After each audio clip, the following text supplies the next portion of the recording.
Each year, approximately 1 in 10 Americans over the age of 60 reports experiencing some form of abuse, and that increasingly is including financial abuse. And tonight, as part of our monthly AARP-sponsored segment that highlights issues important to older adults in Arizona, we take a closer look at elder financial abuse. And joining us is Rachel Caballero of True West Credit Union. It's good to see you again. Thank you so much for joining us. Always good to be back. Although it's, this is a tough thing to talk about. Elder abuse in general, it's increasing, correct? It is, yes. Okay. Financial elder abuse, what's going on here? Still increasing. Yeah. In 2023, there was 101,000 reports that made it to the FBI on elder financial abuse alone.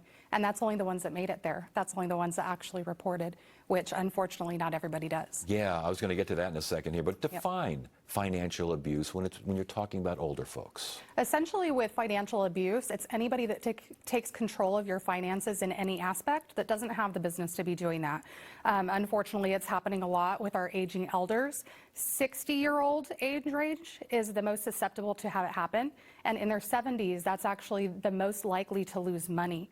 2023, $36 billion of losses in investments and funds from people in the elder abuse category. And that, again, is what's been reported. These things, why are they often not reported? I think that people don't always necessarily know what the signs are, or they think that because it's, the elder is left in the care of a family member, that they're going to be protected. But actually, the majority of cases, 60% of cases, is done by a family member.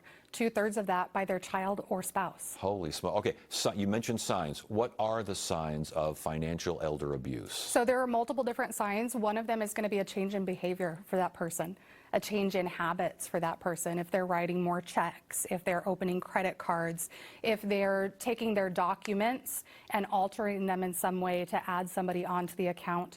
And a lot of times it can be a control thing where somebody all of a sudden has their caregiver with them 24/7 and they're always there to have those conversations with them, and it makes it very uncomfortable for the person that's having the abuse done against them to want to come out of that area because they don't feel safe. Yeah, and so basically you're seeing different financial activity going on that doesn't necessarily make sense.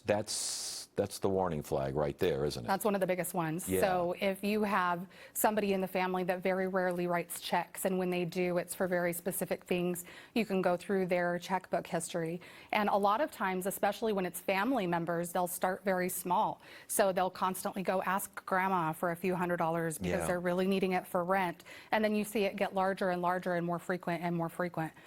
Even at the financial institutions, we have to be able to identify when that stuff is happening, be able to look through the accounts and see if there's any unusual behavior happening, any changes on the account happening, people being added to the account or deleted from the account.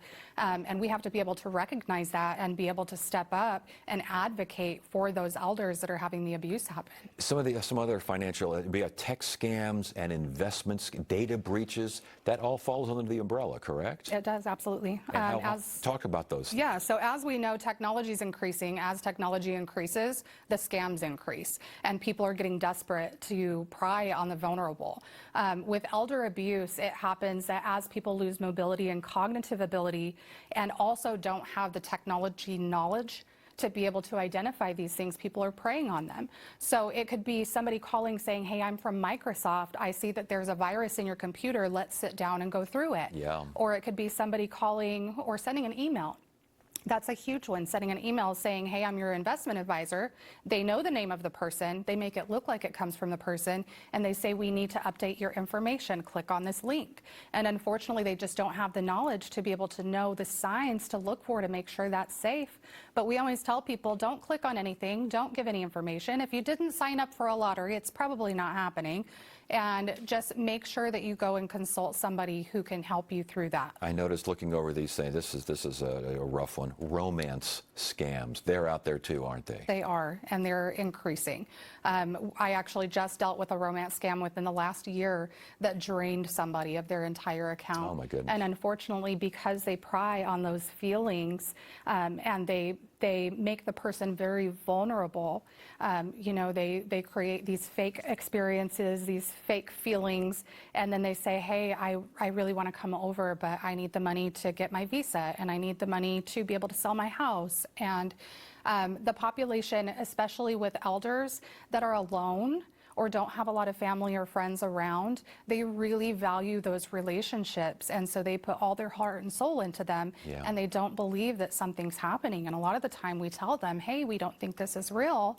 And they still think it is because that feeling is there. So with all of this, last question here, we talked about a lot of things that are going on out there, a lot of things to be aware of, but how best do you protect older folks? Just make sure that they have the knowledge and the comfort to say, hey, if you feel like something's going wrong, if somebody's constantly coming for you, if you're having people do something, come and talk to us. One of the biggest things is don't sign something if you don't understand it. Right. Because a lot of times this fraud happens because they're given a document or something and it's, oh, this is from a lawyer, there's all this different stuff, don't worry about it, just sign it. They don't understand what they're signing, but they'll sign it anyways, and a lot of time that's a detriment to them. And here's my real last question. What happens if you, as a caregiver, power of attorney, whatever, you spot something? What do you do? Where do you go? Adult Protective Services, that is in Arizona. You can report all of your stuff to there. They will do a full investigation and then turn it over to the FBI. But in addition to that, you want to make sure that you go to the financial institutions that the person has or the financial planners that they have and make sure that everybody's aware so that we can all be in it together to help and protect these members. Great information. Rachel Caballero, True West Credit Union. Good to see you again. Thanks for joining us. Thank you.